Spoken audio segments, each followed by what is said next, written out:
¿Qué tal están todos allá en casa? Bendiciones. Si se dan cuenta, tengo una gran sonrisa en mi rostro por una razón principal. Y es porque finalmente salimos del capítulo 3 de Nehemías y hoy vamos a estudiar el capítulo 4. Y no es que haya estado mal que estudiáramos tantas veces o tanto tiempo el libro del capítulo 3 de Nehemías, pero yo en algún momento pienso que como que ya los estaba cansando con las puertas, ¿verdad? Ustedes querían la casa completa y seguíamos con las puertas, ¿verdad, mis hermanos? Pero hoy tenemos la gran bendición de entrarle al capítulo 4 de Nehemías. Tampoco es así como que un capítulo para gritar hey, yupi, porque ya van a darse cuenta que es el capítulo de la resistencia, de la oposición, es el capítulo del escarnio, es el capítulo de la burla, en donde los enemigos de Nehemías comienzan a presentarle mayor resistencia. Pero antes de hacerlo, quiero invitarles a que hagamos oración porque hoy nos toca capítulo 4 de Nehemías, cuando los enemigos comienzan a resistirle con mayor fuerza. Vamos a orar. Padre, en el nombre de Jesús queremos agradecerte una vez más por la oportunidad, Señor, de reunirnos en tu nombre. Señor, gracias porque has prometido guiarnos a toda la verdad por medio de tu Espíritu Santo. Y hoy, Padre, humildemente nos apropiamos de esa promesa porque no queremos decir o hacer cosas meramente nuestras, simplemente humanas. Necesitamos que nos guíes, que abras nuestro entendimiento, necesitamos que ordenes nuestro caminar. Padre Celestial, nos apoyamos en ti el día de hoy. Padre bueno, si tú no abres nuestros ojos, si tú no edificas la casa, en vano edifican los constructores. Por eso venimos a apoyarnos en ti, Padre bueno. Gracias también, Señor, porque nos ayudas a ser hacedores. Permite que esta palabra no solo quede en conocimiento, sino genere en nosotros la acción, el querer como el hacer por tu buena voluntad, mi Rey. Gracias, Señor, te daremos siempre toda la gloria y todo el honor y toda la alabanza y agradecidos por los medios que tenemos para compartir tu palabra, Padre. En el nombre precioso de Jesús, amén y amén. Muy bien, hermanos, por favor busquen en su Biblia porque tenemos que leer la palabra. Nehemías capítulo 4. Quiero que lo busquen. Y es un capítulo un poquito largo, pero vale la pena que lo leamos porque la fe viene por el oír de la palabra. Dice, cuando oyó Sanballat que nosotros edificábamos el muro, se enojó y se enfureció en gran manera. Tomen nota de eso. E hizo burla de los judíos y habló delante de sus hermanos y del ejército de Samaria y dijo: ¿qué hacen estos débiles judíos? ¿Acabarán en un día? ¿Resucitarán de los montones del polvo las piedras que fueron quemadas? Y estaban junto a él Tobías el amonita, el cual dijo: lo que ellos edifican del muro de piedra, si subiere una zorra, lo derribará. Luego ya son las palabras de Nehemías que dice: oye, oh Dios nuestro, que somos objeto de su menosprecio, y vuelve el baldón de ellos sobre su cabeza y entrégalos por despojo en la tierra de su cautiverio. No cubra su iniquidad, ni su pecado sea borrado delante de ti. Oigan la oración de Nehemías, porque se airaron contra los que edificaban. Dice: edificamos pues el muro, y toda la muralla fue terminada hasta la mitad de su altura, es decir, más o menos 6,5 metros, porque el pueblo tuvo ánimo para trabajar. Verso 7. Pero aconteció que oyendo Sanballat y Tobías y los árabes, los amonitas y los de Asdod, que los muros de Jerusalén eran reparados, porque ya los portillos comenzaban a ser cerrados. Recuerdan, son las puertas de las que estamos hablando, y los portillos entre los muros también. Dice, se encolerizaron mucho y conspiraron todos a una para venir a atacar a Jerusalén y hacerle daño. Entonces oramos a nuestro Dios. Tome nota que para Nehemías la respuesta siempre estaba en la oración. Oramos a nuestro Dios y por causa de ellos pusimos guarda contra ellos de día y de noche. Y dijo Judá: las fuerzas de los acarreadores se han debilitado y el escombro es mucho y no podemos edificar el muro. Y nuestros enemigos dijeron: no sepan ni vean hasta que entremos en medio de ellos y los matemos y hagamos cesar la obra. Pero sucedió que cuando venían los judíos que habitaban entre ellos nos decían hasta 10 veces, de todos los lugares de donde ustedes volvieren, ellos caerán sobre ustedes, o sea, asustándolos, ¿verdad? Ahí espantan, ahí está el peligro, ahí los van a matar, a donde ustedes vayan los van a matar. Entonces, por las partes bajas del lugar, detrás del muro y en los sitios abiertos, puse al pueblo por familias, con sus espadas, con sus lanzas y con sus arcos. Vayan imaginándose esta escena, iglesia. Después miré y me levanté y dije a los nobles y a los oficiales y al resto del pueblo: no temáis delante de ellos. Acordaos del Señor grande y temible, y pelead por vuestros hermanos, por vuestros hijos y por vuestras hijas, por vuestras mujeres y por vuestras casas. Cuando oyeron nuestros enemigos que lo habíamos entendido y que Dios había desbaratado el consejo de ellos, nos volvimos todos al muro, cada uno a su tarea. Verso 16. Desde aquel día, la mitad de mis siervos trabajaba en la obra y la otra mitad tenía lanzas, escudos, arcos y corazas, y detrás de ellos estaban los jefes de toda la casa de Judá, los que edificaban en el muro, los que acarreaban y los que cargaban. Con una mano trabajaban en la obra y en la otra tenían la espada, porque los que edificaban cada uno tenía su espada ceñida a sus lomos y así edificaban. Hoy en día sería con la pistola en la mano y trabajando, ¿verdad? Dice, y el que tocaba la trompeta estaba junto a mí, porque era el que daba la alerta.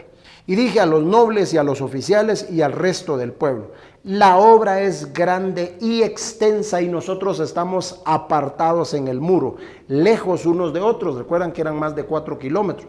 En el lugar donde oyereis el sonido de la trompeta, reuníos allí con nosotros.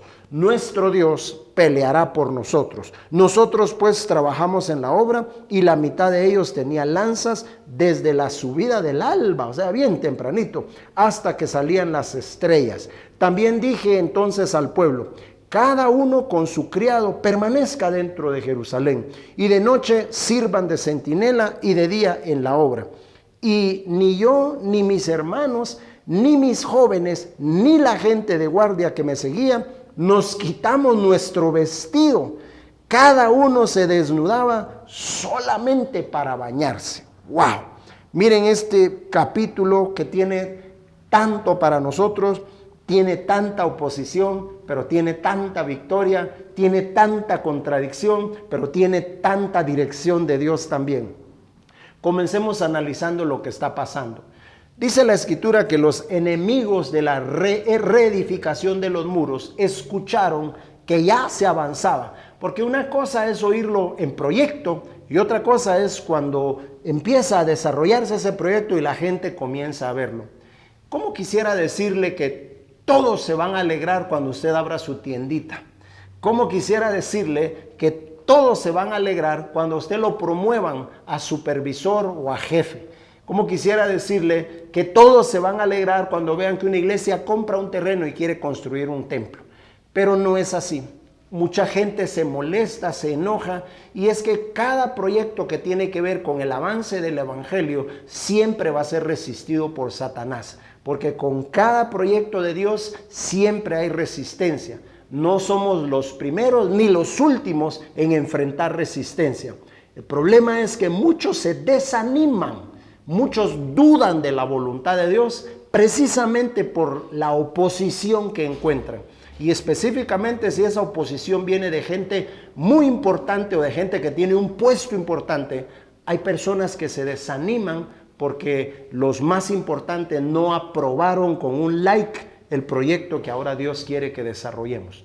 Por eso quiero animarles, estén seguros de lo que Dios habló, conozcan qué fue lo que Dios mandó hacer. Y de ahí para adelante, con todo respeto lo digo, no importa a quién le parezca o no le parezca, si Dios realmente habló, vamos a tener que seguir adelante.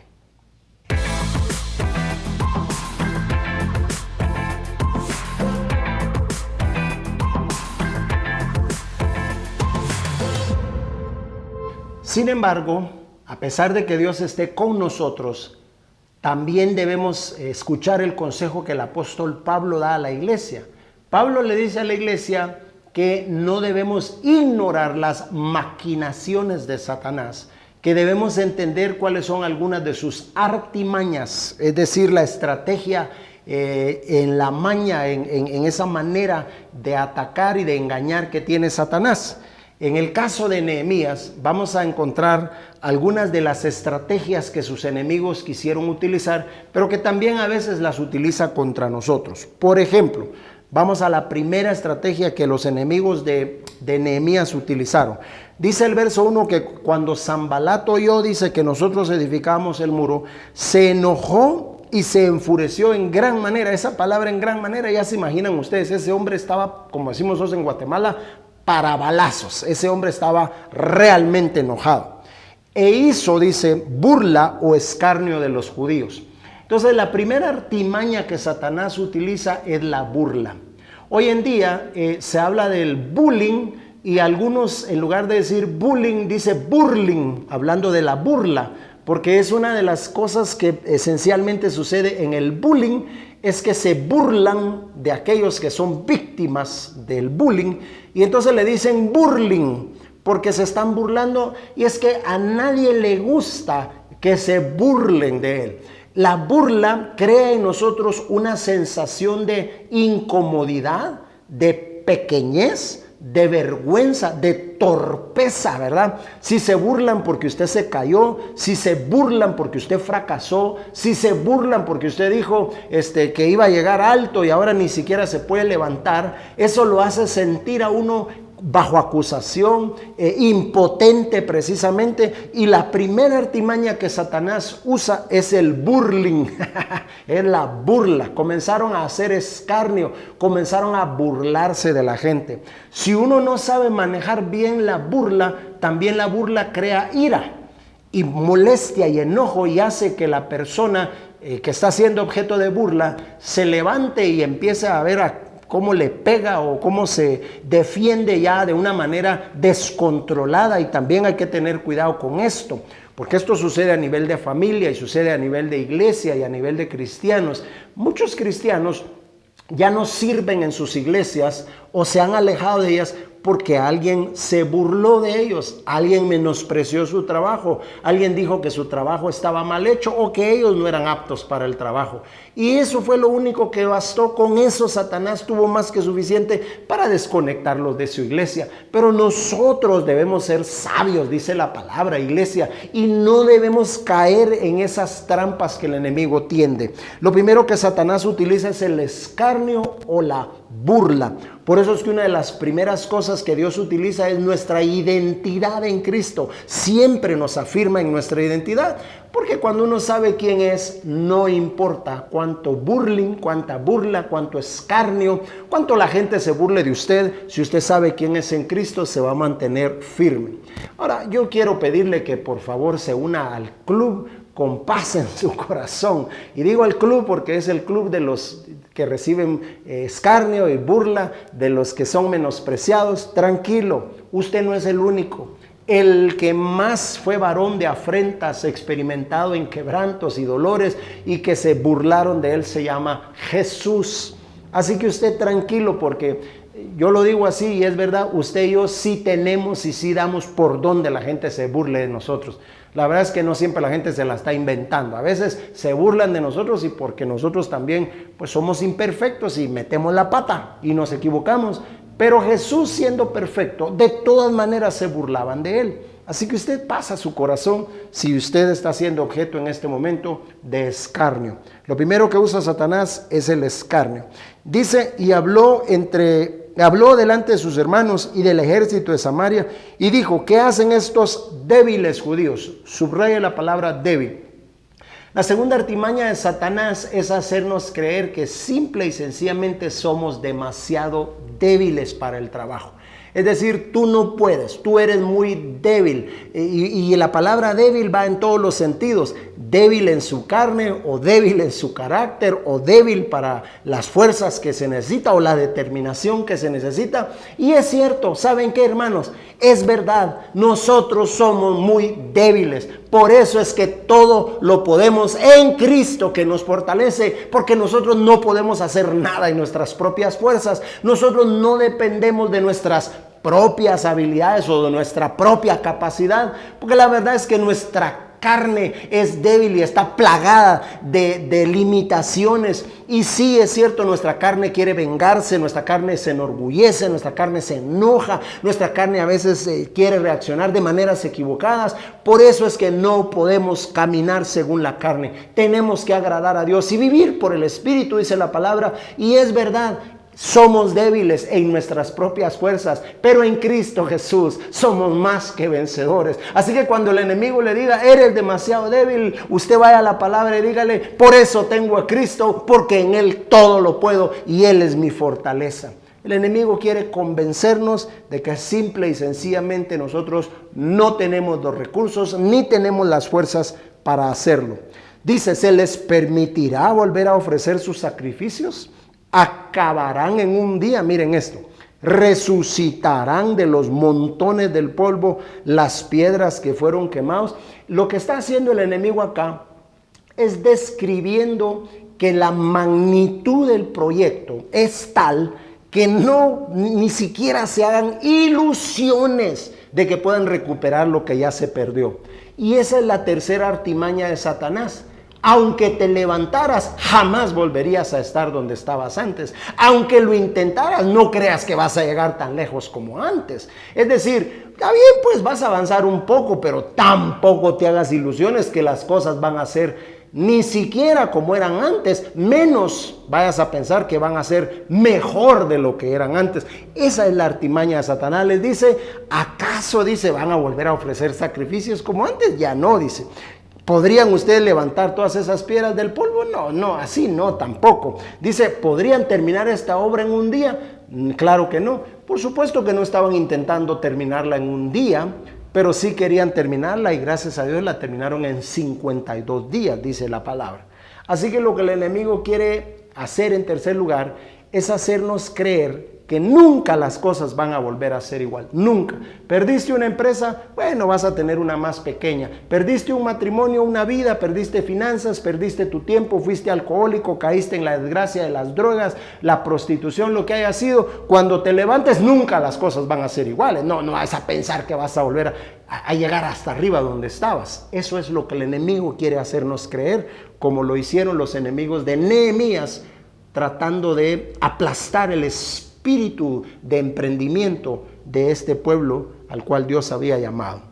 Y finalmente dice la escritura que ahí estaban Tobías y que lo que dijo es que si una zorra caminara por ese muro se caería. Lo que les estaba diciendo es, aún lo que ustedes hagan, aún si lo hacen, va a estar mal hecho.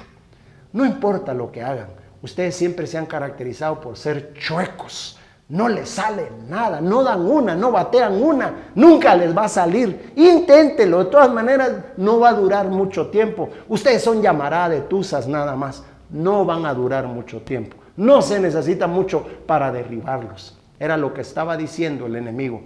Y esas son palabras que lastiman, que duelen, son palabras que están clavadas en el corazón de muchas personas. Y por esas palabras nunca se han levantado. Porque el menor ruidito de la zorra, del zorro, del movimiento los asusta y piensan que allí se van a quedar y que no vale la pena ni siquiera intentarlo.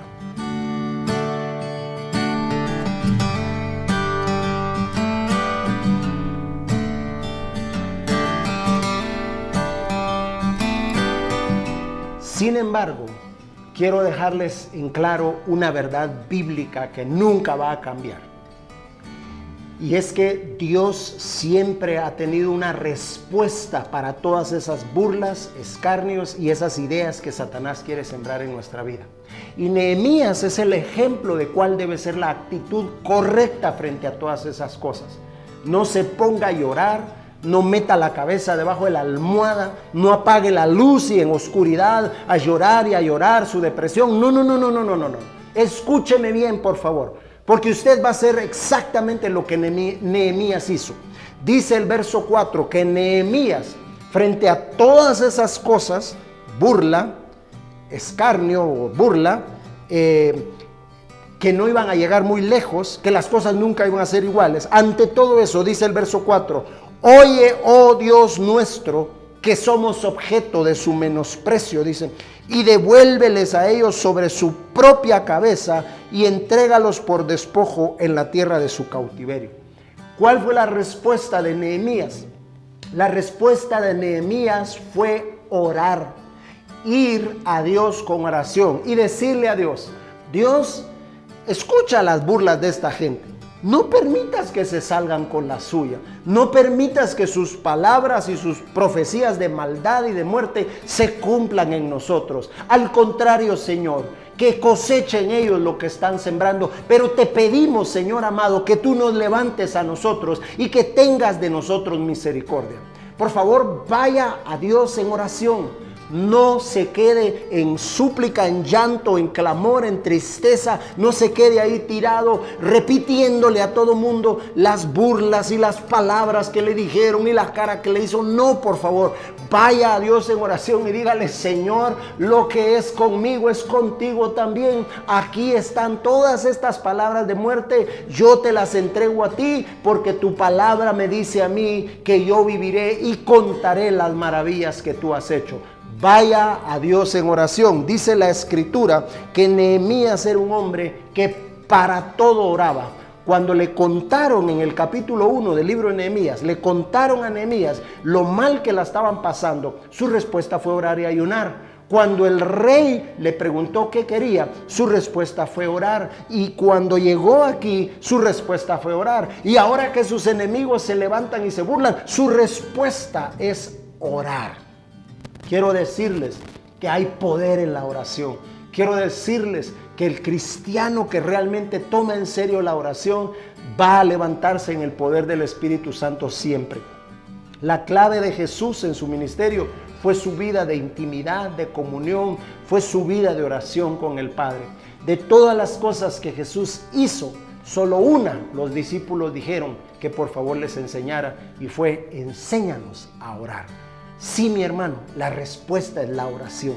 Sí, mi hermano, la respuesta es que busque a Dios. Sí, mi hermano, la respuesta es que ore, pero no haga esas oraciones que ya no tiene consuelo, no tiene esperanza, sino haga las oraciones de confianza. Dígale a Dios, gracias porque tú estás conmigo, estás oyendo lo que dicen, pero mayor eres tú que está en mí que el que está en el mundo. Es decir, vaya con Dios en oración, pero tampoco vaya como que Dios mismo no es su consuelo y que Dios se ponga a llorar a la par suya. Dios, únete a este velorio de llanto, por favor, y lloremos juntos. No, vaya con Dios en confianza, vaya en absoluta confianza, sabiendo que Él le ama. Y sabiendo que Él le va a levantar, sabiendo que Él le oye y sabiendo que Él le mandó a hacer este proyecto. No desanime, no desmaye su corazón. Así que vamos a orar. Es importante que vayamos con Dios en oración. Padre, en el nombre de Jesús, Señor, nos acercamos al trono de tu gracia para encontrar el oportuno socorro, como tu palabra lo dice, que nos acerquemos confiadamente, Padre. Y nosotros no venimos en altanería, ni en habilidad propia, ni en confianza propia, pero sí, Señor, nos da confianza tu palabra, lo que tú has prometido. Has dicho que no nos vas a dejar. Has dicho, Señor, que aunque pasemos por las aguas, no nos vamos a ahogar, o si por el fuego no nos vamos a quemar. Venimos en confianza que tú no vas a abandonar la obra de tus manos. Venimos en confianza, Señor, de que tú fortaleces las rodillas débiles y levantas las manos caídas. Venimos en confianza, Señor amado, de que no se ha formado ningún arma que sea capaz de destruirnos hasta este momento. Venimos en confianza que vamos a condenar toda lengua que se levante en juicio contra nosotros. Venimos en confianza de que tú eres nuestro escudo y nuestra fortaleza, que aunque un ejército acampe contra nosotros, no temerá nuestro corazón. Venimos en confianza, Señor amado, porque tu palabra dice, Señor, que tú eres nuestra justicia, nuestro juez justo. Tu palabra dice que tú pelearás por nosotros. Tu palabra dice, Señor amado, que tú vas a hacer que brille nuestra justicia como el sol de mediodía. Nosotros confiamos en ti. Perdónanos si nos hemos metido debajo de una almohada a llorar solamente en lugar de apoyarnos en ti. Perdónanos si hemos dejado que las palabras de los hombres resuenen más claramente que tus palabras, Señor, cuando en realidad nosotros debemos creerte a ti antes que a los hombres. Perdónanos si hemos creído cuando los hombres dicen que que no somos nada, que somos débiles o que una zorra o cualquier viento puede destruir este proyecto. Perdónanos porque en lugar de eso debimos haber escuchado tu palabra y debimos haberte creído a ti, Señor, y no a los hombres. Gracias, Señor, porque tu palabra siempre produce en nosotros fe. Y hoy recibimos esa fe y esa confianza en ti para seguir adelante y para haber cumplido los deseos y los propósitos de tu corazón también, Señor. En el nombre de Jesús te damos gracias. Amén y amén. Que Dios los bendiga.